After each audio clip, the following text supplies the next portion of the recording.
आज हम इस वीडियो में क्रिमिनल केस ट्रायल के बारे में जानने की कोशिश करेंगे। क्रिमिनल केस ट्रायल में कौन कौन सी स्टेजेस आती हैं, कौन कौन से स्टेप्स आते हैं, कब क्या होता है, क्रिमिनल केस कब कैसे स्टार्ट होता है, तो इसका अंत कब होता है। तो जैसे कि जजमेंट आने के बाद जो appeal, review, mercy petition, curative petition etcetera etcetera उनके बारे में भी जानने की कोशिश करेंगे।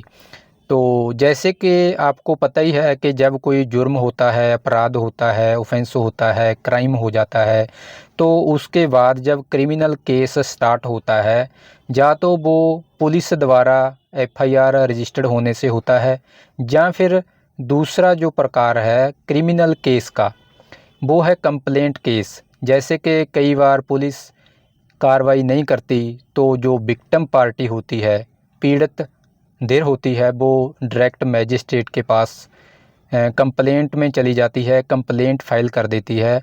तो ऐसा है कि आज इस वीडियो में हम सिर्फ जो एफआईआर के संबंध में जो प्रोसीजर है, प्रक्रिया है, जो स्टेप्स आते हैं, स्टेजेस आती हैं ट्रायल में, उनके बारे में जानने की कोशिश करेंगे।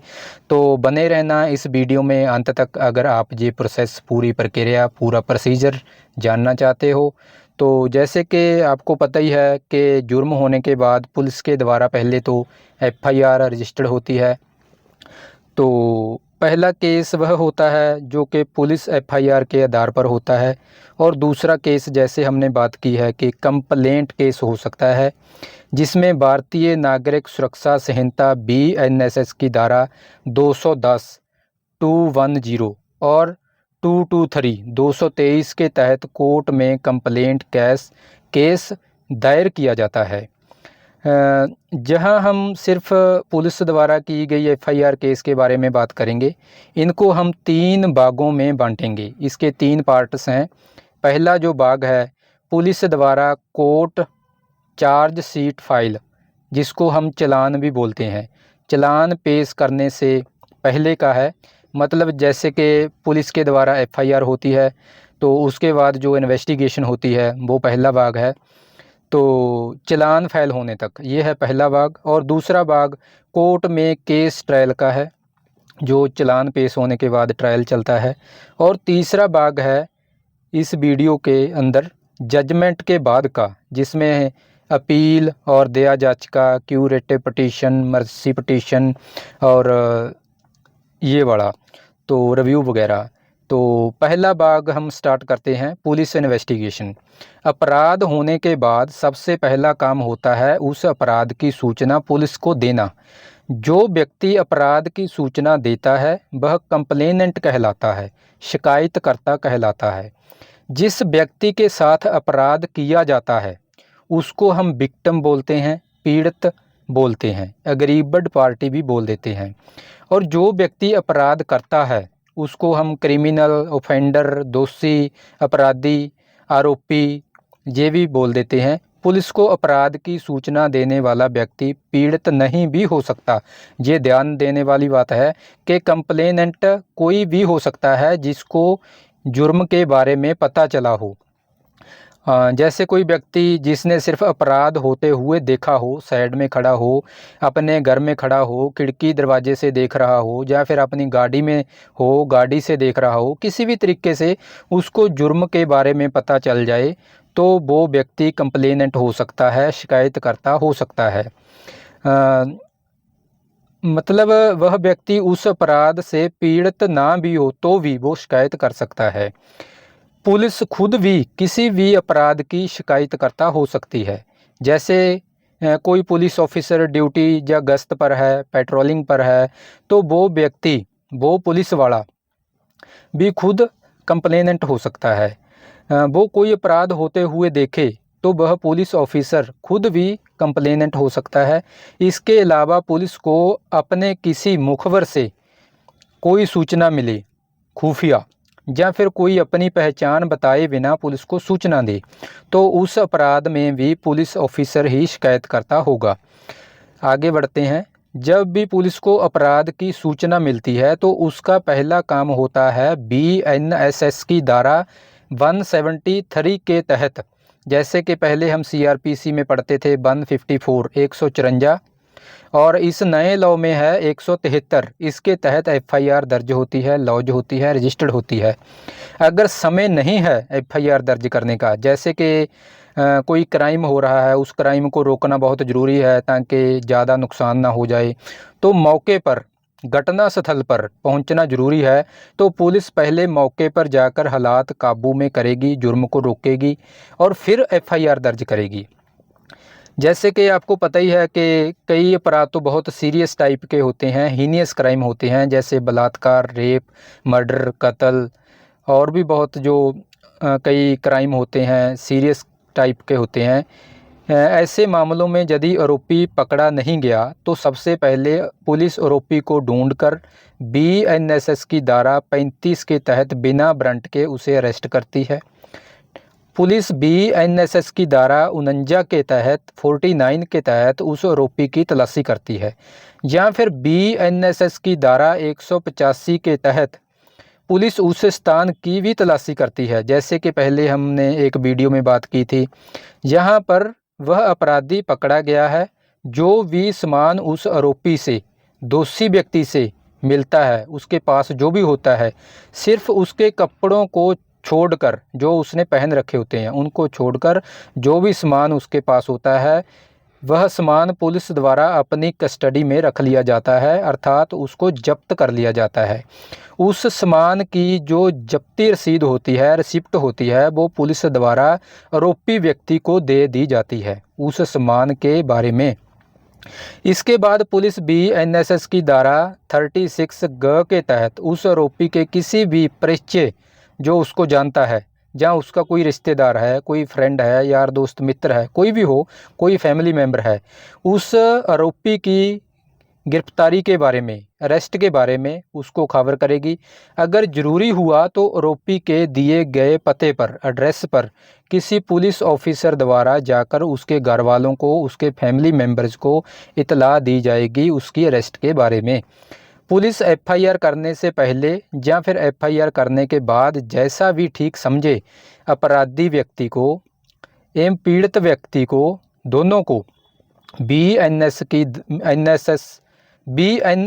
की धारा 51, 52, 53, 184 एंड 397 के तहत मेडिकल परीक्षण के लिए पास के सरकारी या प्राइवेट हॉस्पिटल में लेकर जाएगी।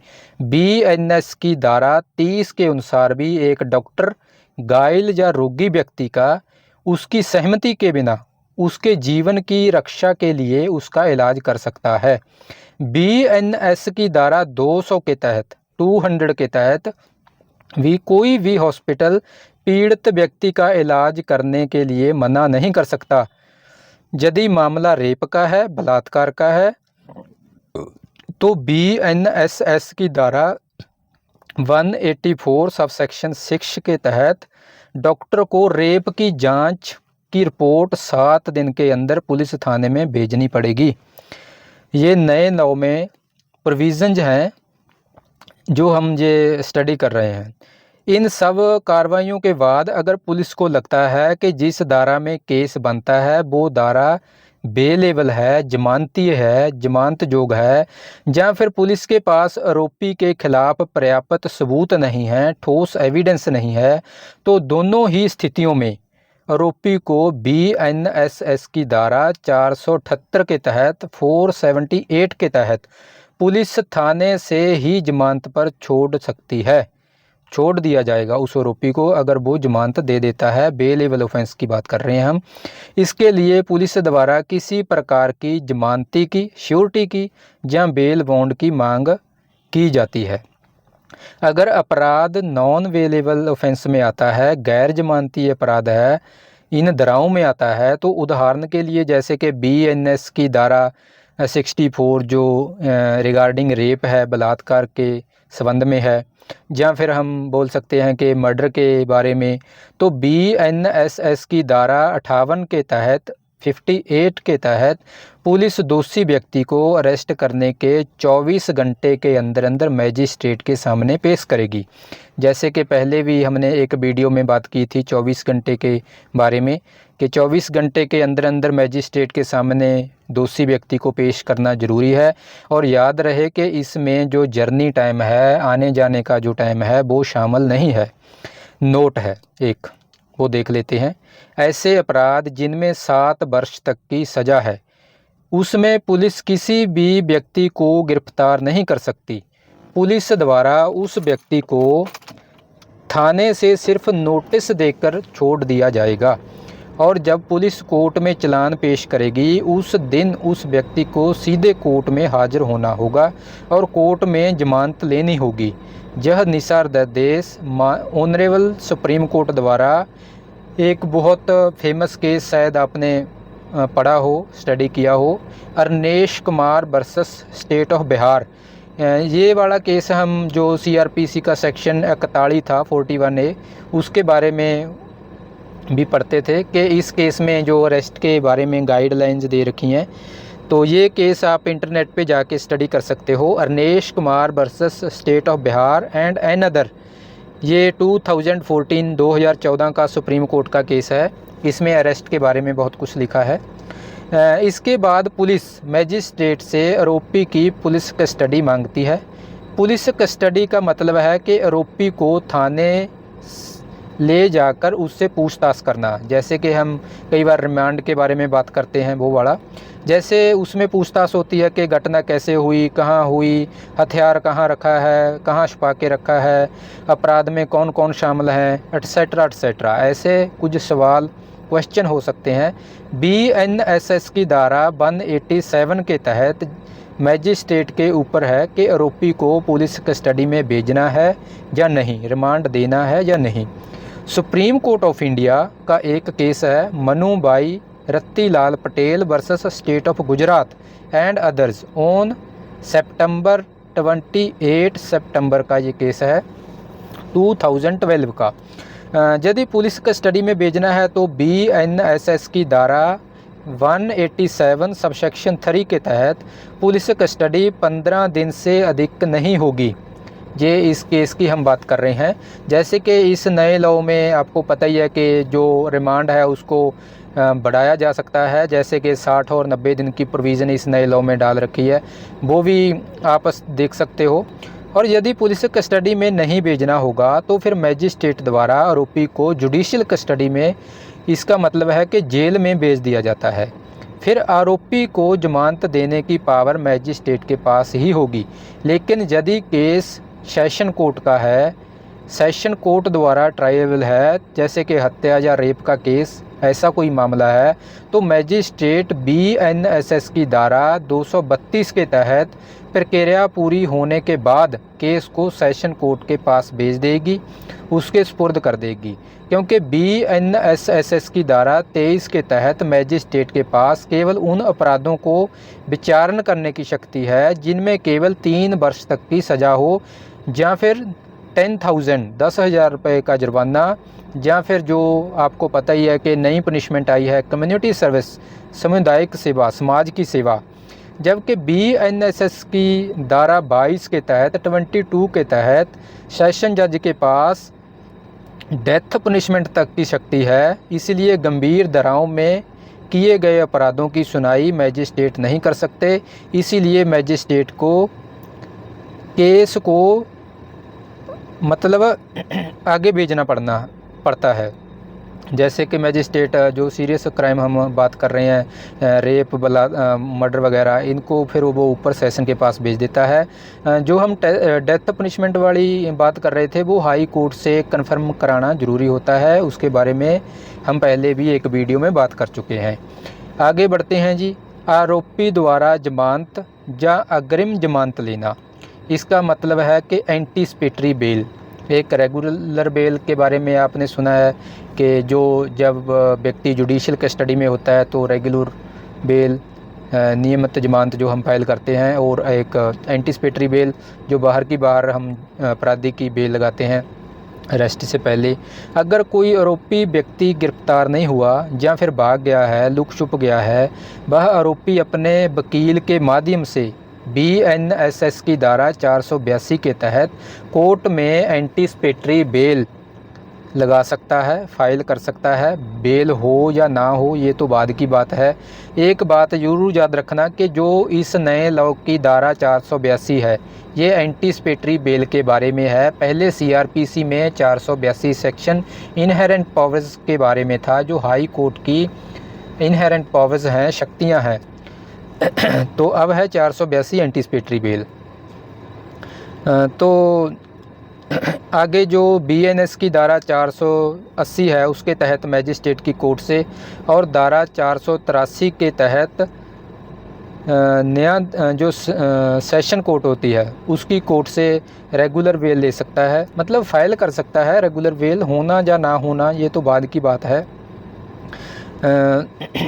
फिर जैसे चार्जशीट की बात है कि इन्वेस्टिगेशन के बाद जब पुलिस की FIR दर्ज होती है उसके बाद इन्वेस्टिगेशन होती है। इन्वेस्टिगेशन के दौरान भी ये बेल लगाई जा सकती है और बाद में भी किसी भी स्टेज पे बेल फाइल की जा सकती है।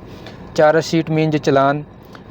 और शिकायतकर्ता जब पीड़ित व्यक्ति चाहे तो उसी कोर्ट में बेल में आपत्ति या फिर उस बेल के खिलाफ ऊपर की कोर्ट में BNSS की धारा 483(3) के तहत बेल कैंसिलेशन फाइल कर सकता है।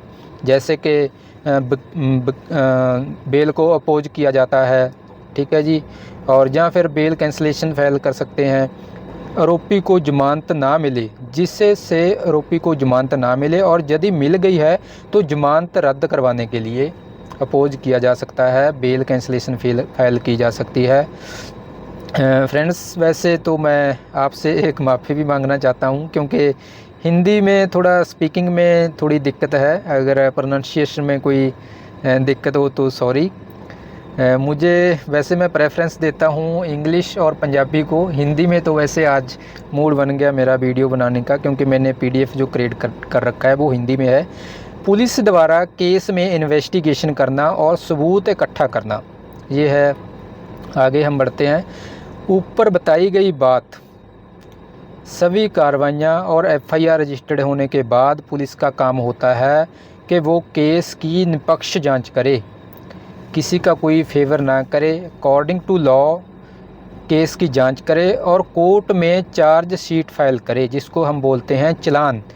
जो व्यक्ति केस की जांच करता है उसको हम बोलते हैं, जो पुलिस ऑफिसर होता है, IO इन्वेस्टिगेशन ऑफिसर, या फिर हम बोल देते हैं इन्वेस्टिगेटिंग ऑफिसर, अर्थात IO। ये ऑफिसर होता है, केस की जांच करता है। घटना की जगह का नक्शा बनाना, ज़रूरी कागजात, जो कोई डॉक्यूमेंट वगैरह होते हैं, और जो सबूत व्यक्तियों से किसी भी तरह से इकट्ठे किए जा सकते हैं, डिपार्टमेंट से लेना, ये वाला गवाहों के बयान दर्ज करना, धारा 180 BNS के तहत जो भी कोई प्राइमरी सेकेंडरी कोई डॉक्यूमेंट है, मतलब इन्वेस्टिगेशन का ये पार्ट है, इन्वेस्टिगेशन करता है केस के बारे में। अगर IO जांच में यह पाता है कि शिकायतकर्ता की शिकायत झूठी है या पर्याप्त आधार पर अथवा साक्ष्य नहीं है, तो पुलिस BNSS की धारा 199 के तहत फॉल्स रिपोर्ट, क्लोजर रिपोर्ट जिसको हम बोलते हैं, या कई बार कैंसिलेशन रिपोर्ट भी हम बोल देते हैं, कोर्ट के सामने फाइल करके केस को ख़त्म कर सकता है। मतलब पुलिस के पास ये पावर है, अगर व्यक्ति के खिलाफ कोई ठोस सबूत नहीं मिलता कि उसने क्राइम किया है, तो फिर कैंसिलेशन रिपोर्ट फाइल की जा सकती है। फॉल्स रिपोर्ट, क्लोजर रिपोर्ट भी हम इसको बोल सकते हैं। ऐसी स्थिति शिकायतकर्ता या पीड़ित व्यक्ति चाहे तो प्रोटेस्ट पिटीशन पर कोर्ट में BNSS की धारा 210(1) के तहत केस को आगे चला सकता है, और साथ ही BNSS की धारा 173(4) के तहत मैजिस्ट्रेट से आवेदन कर सकता है कि मैजिस्ट्रेट पुलिस को FIR दर्ज करने के आदेश दे। अगर ऐसा नहीं है और पुलिस के पास आरोपी के खिलाफ पर्याप्त सबूत हैं, तो फिर आरोपी के खिलाफ पुलिस द्वारा कोर्ट में चार्जशीट, जिसको हम बोलते हैं चालान, वो फाइल कर दिया जाता है। यदि आरोपी के पास भी पुख्ता सबूत हैं कि पुलिस द्वारा उसे झूठा फंसाया गया है और उसके ऊपर गलत रूप से एफआईआर दर्ज की गई है, तो एफआईआर क्वैश करवाने के लिए, एफआईआर को रद्द करवाने के लिए, उस क्रिमिनल केस को रद्द करवाने के लिए वो आरोपी व्यक्ति कोर्ट में, हाई कोर्ट में क्वैशिंग पटिशन डाल सकता है। अगर कोर्ट को ये लगता है, कोर्ट तथ्यों के आधार पर ये पाती है कि ये एफआईआर झूठी हो रखी है, तो हाई कोर्ट के पास पावर है, ये धारा है 528। पहले जे हम फाइल करते थे 482 में जो क्वैशिंग होती थी, अब इसको हम फाइल करेंगे 528 में। हाई कोर्ट में क्वैशिंग पटिशन फाइल की जा सकती है। ये हाई कोर्ट के ऊपर है, अगर सेटिस्फाइड होती है तो क्वैश कर सकती है एफआईआर को, कंप्लेंट को, केस को, क्रिमिनल केस को। आगे बढ़ते हैं जी। बीएनएसएस की धारा जो 187(3) है, इसके तहत पुलिस द्वारा किसी भी क्रिमिनल केस में चार्जशीट फाइल करने की समय सीमा 60 दिन या फिर 90 दिन होती है, जो कि केस की धाराओं पर निर्भर करती है। जो केस बड़ी धाराओं में रजिस्टर्ड होते हैं, अर्थात जैसे कि मृत्यु, आजीवन कारावास, ठीक है जी, जैसे डेथ पनिशमेंट होगी, लाइफ इम्प्रिजनमेंट होगी, या फिर 10 ईयर से ऊपर की जो सज़ा के होते हैं 10 वर्ष से, ऐसे मामलों में 90 दिन में पुलिस को कोर्ट में चालान फाइल करनी होती है, चार्जशीट फाइल करनी होती है। बाकी जो और जुर्म है, उन धाराएँ हैं, उन सभी में जिन 60 दिनों में पुलिस को चालान फाइल करना होता है। यदि पुलिस समय पर चालान पेश नहीं करती, दाखिल नहीं करती, जैसे कि हम पहले सीआरपीसी में पढ़ते थे 167 में डिफ़ॉल्ट बेल मिल जाती थी, वैसे ही बीएनएसएस की धारा 187 और जो भारत के संविधान का आर्टिकल 21 है, राइट टू लाइफ जो हम पढ़ते हैं, उसके तहत ही आरोपी को जमानत मिलने का अधिकार प्राप्त हो जाता है, जिसको हम बोलते हैं डिफ़ॉल्ट बेल। ये उस जैसे कि जब आरोपी व्यक्ति जेल में होता है उस टाइम की हम बात कर रहे हैं। अगर टाइम में चालान पेश ना किया जाए पुलिस के द्वारा तो वो डिफ़ॉल्ट बेल का हकदार हो जाता है। लेकिन ये समय सीमा का नियम तभी लागू होगा जब आरोपी जेल में हो और उसकी जमानत नहीं हुई हो। अगर आरोपी जमानत पर जेल से बाहर है तो पुलिस चार्जशीट फाइल करने में 60 दिन या फिर 90 दिन से ज़्यादा का समय भी लगा सकती है। आगे बढ़ते हैं जी। चार्जशीट में यानी कि चालान में क्या क्या शामिल होता है ये हम देख लेते हैं।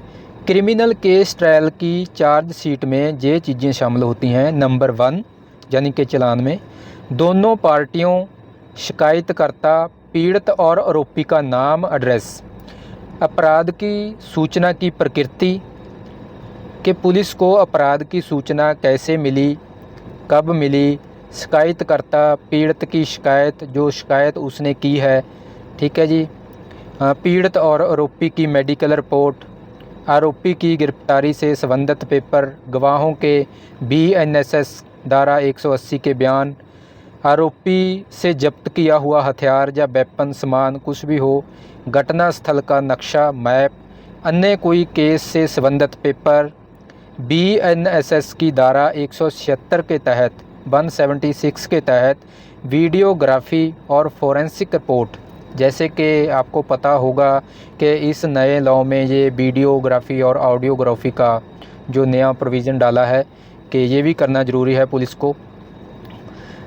आगे बढ़ते हैं दूसरे भाग की तरफ। क्रिमिनल केस ट्रायल का जो दूसरा भाग है, पुलिस द्वारा कोर्ट में चार्जशीट, चालान दायर करने के बाद आरोपी पर क्रिमिनल केस ट्रायल शुरू हो जाता है। यदि चार्जशीट और बयानों को देखने के बाद मजिस्ट्रेट को लगता है कि आरोपी के ऊपर केस चलाने के लिए पर्याप्त आधार नहीं है, कोई बेस नहीं है, अर्थात प्राइमा फेसाई केस नहीं बन रहा, तो जिस आरोपी के खिलाफ चार्ज लगाकर केस को आगे चलाया जा सकता है, तो मजिस्ट्रेट आरोपी को बीएनएसएस की धारा 262 के तहत, 262 के तहत, सेशन कोर्ट बीएनएसएस की धारा 250 के तहत, ये हम मजिस्ट्रेट की बात कर रहे हैं 262 में और सेशन कोर्ट की बात कर रहे हैं 250 में, इन धाराओं के तहत, और जो कंप्लेंट केस है उसमें मजिस्ट्रेट द्वारा बीएनएसएस की धारा 268 के तहत, ठीक है जी, डिस्चार्ज किया जाता है अगर आरोपी के खिलाफ कोई ठोस सबूत नहीं मिलता कि इसने क्राइम किया है, और यदि मजिस्ट्रेट को लगता है कि केस चलाने के पर्याप्त आधार हैं, ठोस सबूत हैं, तो फिर ट्रायल शुरू किया जाता है। सबसे पहले आरोपी को या उसके वकील को चार्जशीट की कॉपी दी जाती है। अगर कॉपी में कोई कमी है या चार्जशीट से संबंधित सभी दस्तावेज नहीं दिए गए, तो आरोपी को जो दोषी का वकील होता है वो BENSS की धारा 230 के तहत कोर्ट के सामने आवेदन करके उन दस्तावेज़ों की कॉपी कोर्ट से ले लेता है। आगे बढ़ते हैं जी। Charge frame. चार्जशीट के पेपर की कार्रवाई पूरी होने के बाद अर्थात आरोपी के वकील को दस्तावेज चार्जशीट की कॉपी प्राप्त हो जाने के बाद चार्ज पर बहस करनी होती है, आर्गूमेंट्स होते हैं। इसके लिए एक पेशी नियत की जाती है, एक तारीख रखी जाती है। चार्ज का मतलब होता है जी आरोपी पर धाराएं लगाना कि केस धारा में उस पर बनता है या नहीं, और किन किन धाराओं में उस पर केस चलना चाहिए। ठीक है जी, इससे हम बोलते हैं चार्ज फ्रेम करना। चार्जशीट को पढ़ने के बाद यदि कोर्ट को लगे कि आरोपी पर चार्ज फ्रेम करना बनता है, लेकिन पुलिस ने जो धाराएं लगाई हैं वह धाराएं सही नहीं हैं, तो कोर्ट BENSS की धारा 239 और 244 के तहत उन धाराओं को बदलकर नई धाराओं में भी चार्ज लगा सकती है, मतलब धाराएं चेंज कर सकती है। चार्ज फ्रेम किए जाने के बाद कोर्ट आरोपी से पूछती है कि क्या उसे अपना गुनाह कबूल है। जैसे प्ली गिल्टी वाली हम बात करते हैं, अगर वह अपना गुनाह कबूल कर लेता है तो उसे उसी वक्त या अगली पेशी पर सज़ा सुना दी जाती है, पनिशमेंट दे दी जाती है, और क्रिमिनल केस ट्रायल वहीं पर समाप्त हो जाता है। लेकिन आम तौर पर हम देखते हैं कि दोषी व्यक्ति द्वारा अपना गुनाह कबूल नहीं किया जाता और कोर्ट में आरोपी कहता है कि वह क्रिमिनल केस ट्रायल फेस करेगा, लड़ेगा, बोलता है कि मैं इनोसेंट हूँ, मैं केस लड़ूंगा। तो फिर उस स्थिति में केस की सुनवाई शुरू हो जाती है, ट्रायल शुरू हो जाता है। इसे हम ट्रायल प्रोग्राम भी कह सकते हैं। आगे बढ़ते हैं जी। गवाही। फिर गवाहियाँ होती हैं, जो भी कोई डॉक्यूमेंट्री एविडेंस होता है, विटनेस होते हैं।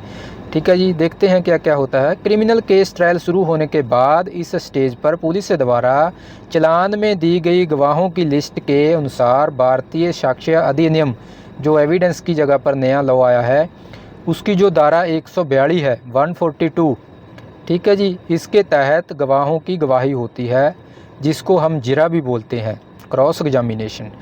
अभियोजन पीड़ित पक्ष की ओर से जो गवाह होते हैं उन्हें हम PW, इसका मतलब प्रोसिक्यूशन विटनेस, और आरोपी पक्ष की ओर से जो गवाह होते हैं उन्हें हम बोलते हैं DW, डिफेंस विटनेस।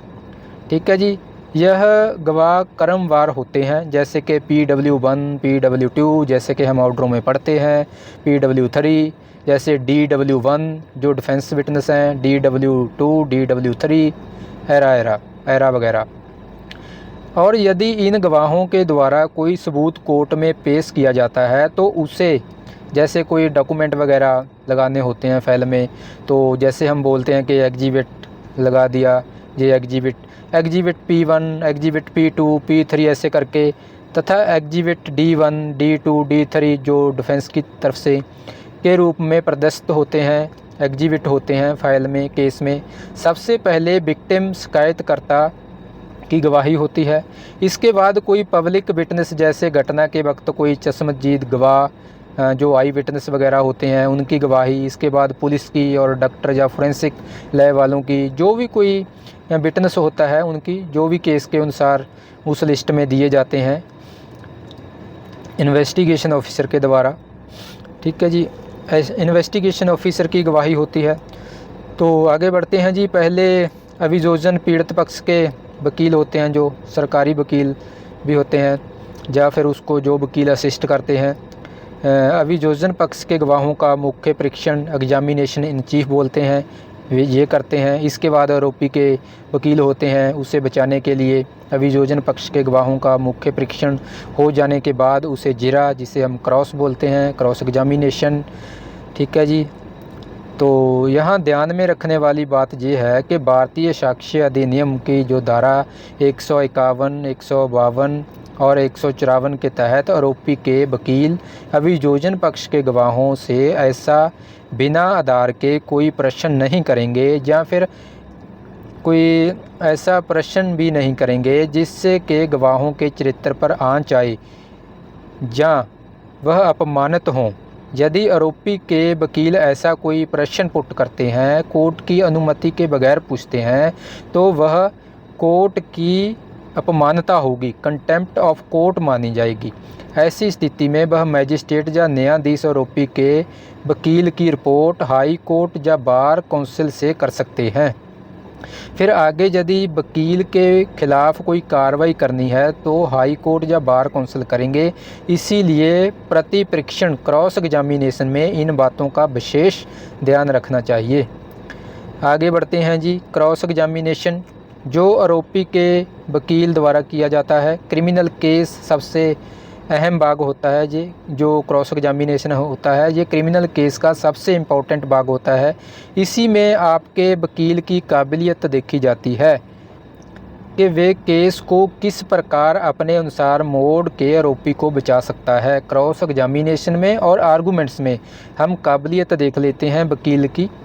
इसके बाद अभियोजन पक्ष के जो वकील होते हैं वो भी आरोपी पक्ष के गवाहों से इसी प्रकार गवाही करवाते हैं। यदि कोई नया तथ्य या बात को बाद में कोर्ट के सामने आती है तो भारतीय साक्ष्य अधिनियम की धारा 143(3) के तहत फिर से गवाही कराई जा सकती है। इसे पुनर्परीक्षण कहा जाता है, री क्रॉस एग्जामिनेशन भी बोल सकते हैं। अगर कोई अभियोजन पक्ष का गवाह या सरकारी गवाह अपने बयान से मुकर जाए तो होस्टाइल हो जाए तो सरकारी वकील भारतीय साक्ष्य अधिनियम की धारा 157 है जो 157 के तहत खुद उस गवाह से जीरा क्रॉस करते हैं, यह साबित करने के लिए कि गवाह जानबूझकर झूठ बोल रहा है और आरोपी को फ़ायदा पहुंचाना चाहता है या फिर आरोपी से मिल गया है किसी भी तरीके से। यदि कोई गवाह किसी प्रश्न का उत्तर देने से बच रहा है या मना कर रहा है तो कोर्ट चाहे तो भारतीय साक्ष्य अधिनियम की धारा 137 और 150 के तहत किसी गवाह को प्रश्न का उत्तर देने के लिए मजबूर भी कर सकती है। अगर कोई पीड़िता लड़की है, रेप विक्टिम है बलात्कार की और उसकी किसी मजिस्ट्रेट के सामने BNSS के धारा 183 के बयान दर्ज हुए हैं और केस सेशन कोर्ट द्वारा विचारणीय है तो उस मजिस्ट्रेट को भी जिसके समक्ष पीड़िता के BNSS की धारा 183 के तहत बयान हुए हैं उस मजिस्ट्रेट को गवाही के लिए सेशन कोर्ट द्वारा भारतीय साक्ष्य अधिनियम की धारा 127 के तहत बुलाया जा सकता है। जो रेप की विक्टिम पीड़िता लड़की या महिला है उसको। अभियोजन पक्ष की गवाही होने के बाद आरोपी पक्ष अपने बचाव के लिए अपनी गवाही करवा सकता है या फिर किसी और व्यक्ति की गवाही भी। इसमें वो कोई सबूत जो उसके पक्ष में हो तो उसको पेश करता है या फिर किसी व्यक्ति या संस्था, सरकारी या गैर सरकारी संस्था को कोर्ट द्वारा बुलाकर पेश करवा कर अपना पक्ष रखता है। BNSS की धारा 530 के तहत गवाही, समन या वारंट भेजना एटसेट्रा ये चीज़ें इलेक्ट्रॉनिक माध्यम से भी की जा सकती हैं। इस नए लॉ में ये प्रोविज़न है, जैसे कि ईमेल के थ्रू, व्हाट्सएप के थ्रू ये ऑनलाइन समन वगैरह भी भेजे जा सकते हैं। आगे बढ़ते हैं जी। दोनों पक्षों, पीड़ित पक्ष और आरोपी पक्ष की गवाही के बाद BNSS की धारा 352 के तहत 352 के तहत केस अंतिम बहस के लिए, फाइनल आर्गूमेंट्स के लिए रखा जाता है, जिसमें दोनों पक्ष के वकील अपने पक्ष समर्थन की बातें कोर्ट के सामने रखते हैं, आर्गूमेंट्स करते हैं। अगर बहस में समय लगता है तो फिर उसे अगली पेशी पर पूरा किया जाता है, डेट डाल दी जाती है, एडजर्न कर दिया जाता है। ये बहस लिखित रूप से भी दी जा सकती है जिसे अंतिम लिखित तर्क भी कहा जाता है। उसके बाद आती है जी कोर्ट की जजमेंट, कोर्ट का फैसला। केस में बहस पूरी होने के बाद, आर्गूमेंट्स कंप्लीट होने के बाद BNSS की धारा 392 और 93 के तहत कोर्ट द्वारा जजमेंट दिया जाता है, फैसला दिया जाता है। अगर आरोपी को बरी कर दिया तो ठीक है, नहीं तो फिर उसे सज़ा सुना दी जाती है, पनिशमेंट, कन्विक्शन हो जाती है। जैसे हम सिंपल भाषा में समझें तो डेथ पनिशमेंट, फांसी की सज़ा, पूरी उम्र कैद की सज़ा, 10 साल की, 5 साल की, 7 साल की, जो भी सज़ा बनती है वो हो सकती है। ये जो नई प्रोविज़न आई है कम्युनिटी सर्विस, ये नई पनिशमेंट है, समाज सेवा करने की पनिशमेंट दी जा सकती है जो छोटे मोटे क्राइम होते हैं उनमें। अगर कोर्ट को किसी केस में आरोपी को दोषी करार देते हुए मृत्यु दंड की सज़ा देनी होती है, डेथ पनिशमेंट, फांसी, तो वो ट्रायल कोर्ट सज़ा सुनाने से पहले फांसी की सज़ा के कन्फर्मेशन के लिए फ़ैसले की कॉपी BNSS की धारा 407 के तहत हाई कोर्ट भेजती है, क्योंकि हाई कोर्ट से कन्फर्म कराना बहुत ज़रूरी है। बिना कन्फर्मेशन के उसको डेथ पनिशमेंट नहीं दी जा सकती। हाई कोर्ट BNSS की धारा 409 के तहत या तो उस मृत्यु दंड की पुष्टि कर देती है या फिर मृत्यु दंड को दूसरी सज़ा में बदल सकती है, जैसे कि आजीवन कारावास, लाइफ इम्प्रिजनमेंट। और हाई कोर्ट बिना विलंब किए मृत्यु दंड की पुष्टि या अन्य सज़ा के आदेश की कॉपी को BNSS की धारा 412 के तहत सेशन कोर्ट को वापस भेज देती है। जब ट्रायल कोर्ट सेशन कोर्ट को फांसी के मामले में हाई कोर्ट से कन्फर्मेशन मिल जाती है तो वह आरोपी को फांसी की सज़ा सुना देती है। इसके बाद दोषी व्यक्ति हाई कोर्ट में अपील दाखिल कर सकता है कि उसे फांसी ना दी जाए। इसमें वह केस में अपने मजबूत पहलुओं को, अपनी सामाजिक, पारिवारिक, आर्थिक मजबूरियों का हवाला भी दे सकता है और सेशन कोर्ट द्वारा निर्णय में की गई गलतियों को हाई कोर्ट के सामने वकील के माध्यम से रखा जाता है। लेकिन अगर फिर भी हाई कोर्ट उसकी डेथ पनिशमेंट की सज़ा को अपील में कन्फर्म कर दे तो इस निर्णय की अपील करने के लिए वह सुप्रीम कोर्ट में भी जा सकता है। अपील पेंडिंग रहने के दौरान BNSS की धारा 430 के तहत आरोपी व्यक्ति जमानत के लिए अपीलेट कोर्ट में आवेदन कर सकता है। अब यह अपीलेट कोर्ट के ऊपर है, जैसे कि हाई कोर्ट, सुप्रीम कोर्ट, के आरोपी को जमानत पर रिहा किया जाना है या नहीं। यदि फांसी की सज़ा दी गई है तो BNSS की धारा 455 के तहत अपील का निर्णय आने तक उसकी फांसी रोक दी जाती है। अगर सुप्रीम कोर्ट से भी अपील खारिज हो जाए, अर्थात सुप्रीम कोर्ट मृत्यु दंड की सज़ा को बरकरार रखे, डेथ पनिशमेंट को, तो ट्रायल कोर्ट जो कोई सेशन कोर्ट होती है उसे मृत्यु दंड यानी कि फांसी की सज़ा को कन्फर्म पुष्टि कर देती है। अगर आरोपी की सज़ा उम्र कैद, आजीवन कारावास या इससे कम की होती है तो वह फिर ट्रायल कोर्ट जो कि सेशन कोर्ट हो को हाई कोर्ट से कन्फर्मेशन लेने की ज़रूरत नहीं होती। कन्फर्मेशन लेने की ज़रूरत सिर्फ डेथ पनिशमेंट में होती है। तीसरे भाग की तरफ बढ़ते हैं, अपील। अगर दोषी को सज़ा 3 साल या इससे कम की सुनाई गई है तो आरोपी को उसी कोर्ट से निर्णय सुनाने के दिन ही तुरंत BNSS की धारा 430(3) के तहत जमानत मिल जाती है। यदि सज़ा 3 साल से ऊपर की सुनाई गई है फिर आरोपी को जेल जाना होता है। फिर वो ऊपर की कोर्ट अपीलीय कोर्ट होती है जो उसमें अपनी बेल के लिए आवेदन कर सकता है। मौत की सज़ा में परिसीमा अधिनियम, लिमिटेशन एक्ट जिसको हम बोलते हैं, के आर्टिकल 115 के तहत आरोपी के पास 30 दिन का समय होता है अपील करने के लिए, जिस दिन से उसे मौत की सज़ा सुनाई गई थी। और बाकी जो अन्य प्रकार की सज़ा में हाई कोर्ट में 30 दिन तथा किसी अन्य कोर्ट में 60 दिन के समय का जो समय है अपील करने के लिए आरोपी के पास होता है। इसी प्रकार मौत की सज़ा में लिमिटेशन एक्ट के आर्टिकल 133 के तहत सुप्रीम कोर्ट में स्पेशल लीव पिटीशन दायर करने का समय 60 दिन होता है और अन्य अपराधों में 90 दिन होता है। अगर आरोपी को मजिस्ट्रेट की कोर्ट से सज़ा मिली है तो आरोपी BNSS की धारा 415 के तहत ऊपर की जो कोर्ट है, जो कि सेशन कोर्ट, हाई कोर्ट या फिर सुप्रीम कोर्ट जो भी हो, वो वहाँ अपील कर सकता है BNSS की धारा 415 के तहत। जैसे मैजिस्ट्रेट के बाद सेशन कोर्ट के बाद हाई कोर्ट के बाद सुप्रीम कोर्ट। शिकायतकर्ता जो पीड़ित है को लगे कि आरोपी को सज़ा कम मिली है या दोष मुक्त हो गया है, तो फिर वह शिकायतकर्ता जो पीड़ित है वो भी ऊपर की कोर्ट में आरोपी को ज़्यादा सज़ा दिलाने की अपील BNSS की धारा 418 व 419 के तहत कर सकता है। हालांकि कुछ मामले ऐसे होते हैं जिनके तहत कोई अपील नहीं की जा सकती। ये प्रावधान BNSS की धारा 295, धारा 416 और धारा 417 के तहत निर्धारित किए गए हैं। आगे बढ़ते हैं जी। दया याचिका, मर्सी पिटीशन।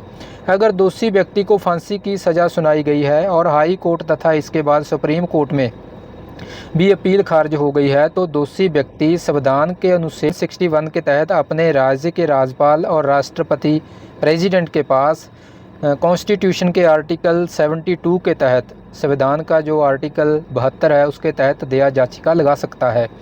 याद रहे कि राज्यपाल और राष्ट्रपति, पहले था प्रेसिडेंट। अब सुप्रीम कोर्ट द्वारा the state of Haryana versus Rajkumar alias Bittu 2021 का जो केस है कि इतिहास के निर्णय में राज्यपाल को ऐड किया गया है, ये शक्ति प्रदान की गई है। ठीक है जी।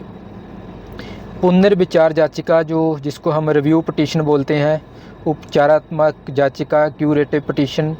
संविधान का जो आर्टिकल 137 है सुप्रीम कोर्ट को अपने निर्णय पर पुनर्विचार करने, रिव्यू करने तथा सुधारने की शक्ति देता है।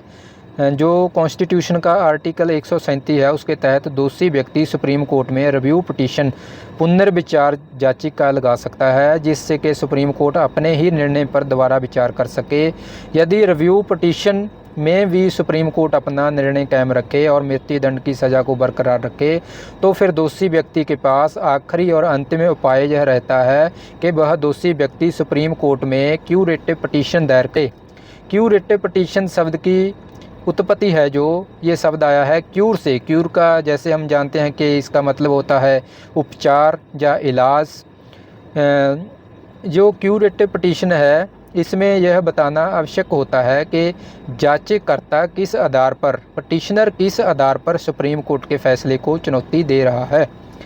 क्यूरेटिव पिटीशन तब दाखिल की जाती है जब किसी आरोपी को राष्ट्रपति के पास भेजी गई दया याचिका और सुप्रीम कोर्ट में रिव्यू पिटीशन दोनों ही खारिज कर दी जाती है, तो फिर क्यूरेटिव पिटीशन की उत्पत्ति सुप्रीम कोर्ट द्वारा, ये केस है जी रूपा अशोक हुरा वर्सेस अशोक हुरा एंड अनदर 2002 का केस है। इस केस में ये क्यूरेटिव पिटीशन के बारे में आप पढ़ सकते हो। संविधान के अनुच्छेद 142 के तहत क्यूरेटिव पिटीशन सुप्रीम कोर्ट में लगाई जाती है। यदि क्यूरेटिव पिटीशन भी खारिज हो जाए तो फिर आरोपी को फांसी की सज़ा से कोई नहीं बचा सकता, उसका मरना तय हो जाता है और इसी के साथ क्रिमिनल केस ट्रायल समाप्त हो जाता है। प्रोसीजर के दौरान, ड्यूरिंग द प्रोसीजर, आरोपी जमानत पर जेल से बाहर है और किसी कारणवश पेशी पर कोर्ट नहीं जा पाता, तो नीचे बताई गई BNSS की धाराओं के अंतर्गत हाजिरी माफ़ी, जिसको या फिर अस्थाई हाजिरी माफ़ी का आवेदन कोर्ट से कर सकता है।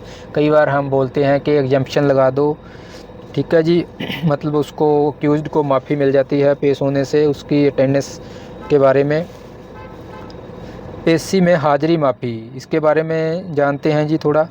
अगर आरोपी जिसका केस कोर्ट में चल रहा हो वो किसी कारण से उस दिन पेशी पर नहीं आ सकता, वो अपने वकील के माध्यम से BNSS की धारा 355 के तहत कोर्ट में आवेदन करके उस दिन नहीं आने का कारण देकर कोर्ट में जाने से बच सकता है। यदि वह ऐसा नहीं करता तो कोर्ट उसके खिलाफ वारंट जारी कर सकती है, बेलेबल वारंट, उसके बाद नॉन बेलेबल वारंट।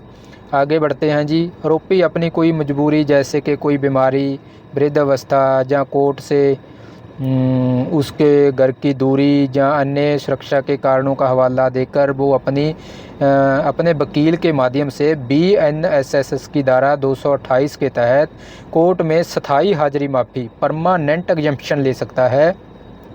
इससे उसे हर पेशी पर कोर्ट आने से छूट मिल जाती है। आरोपी को सिर्फ चार्ज फ्रेम करने के लिए और अंत में जजमेंट के समय ही कोर्ट लाना होता है। ट्रायल के बीच में केस ख़त्म करने के उपाय, अगर ट्रायल के दौरान, जैसे ट्रायल चल रहा है उसके बीच में भी कई बार केस ख़त्म हो जाता है, उसकी हम बात कर लेते हैं। कई बार दोनों धिरों के विचकार कई बार राजीनामा, समझौता, कंप्रोमाइज़ हो जाता है, तो बीएनएस की धारा 359 में बताए गए इन नियमों के तहत राजीनामा करके केस समाप्त किया जा सकता है। प्ली बार्गेनिंग, सौदा अविवाक, यदि राजीनामा नहीं होता तो बीएनएसएस की धारा 290 के तहत प्ली बार्गेनिंग, सौदा अविवाक का आवेदन देकर आरोपी अपनी सज़ा कम 1/4 करवाने के लिए वकील के जरिए आवेदन कर सकता है। प्ली बार्गेनिंग सिर्फ उन धाराओं के अपराध के लिए ही है जिनमें 7 वर्ष तक की सज़ा है। रेप और हत्या जैसे केस में यदि अभियोजन पक्ष के सभी गवाह अपने बयान बदल दें और आरोपी के पक्ष में गवाही दे दें तथा आरोपी के खिलाफ कोई पुख्ता सबूत भी ना हो, जैसे कि मेडिकल रिपोर्ट, जाति या आरोपी की घटना के समय उपस्थिति आ, तो ऐसी स्थिति में भी आरोपी को दोष मुक्त किया जा सकता है। ये था जी क्रिमिनल केस ट्रायल के बारे में। दोस्तों, कोई डाउट नहीं कि प्रोनंसिएशन में थोड़ी दिक्कत आई है, क्योंकि हिंदी में थोड़ी इतनी प्रैक्टिस नहीं है हमारी, तो इसके लिए मैं आप सबसे माफ़ी चाहता हूँ। अगर वीडियो फिर भी आपको पसंद आई हो, आपकी जानकारी में बाधा हुआ हो, तो वीडियो को लाइक और शेयर ज़रूर कर देना। तो जी, अगली वीडियो में मिलेंगे। सभी यारों, दोस्तों, मित्रों का बहुत बहुत धन्यवाद। Thank you. See you again in the next video.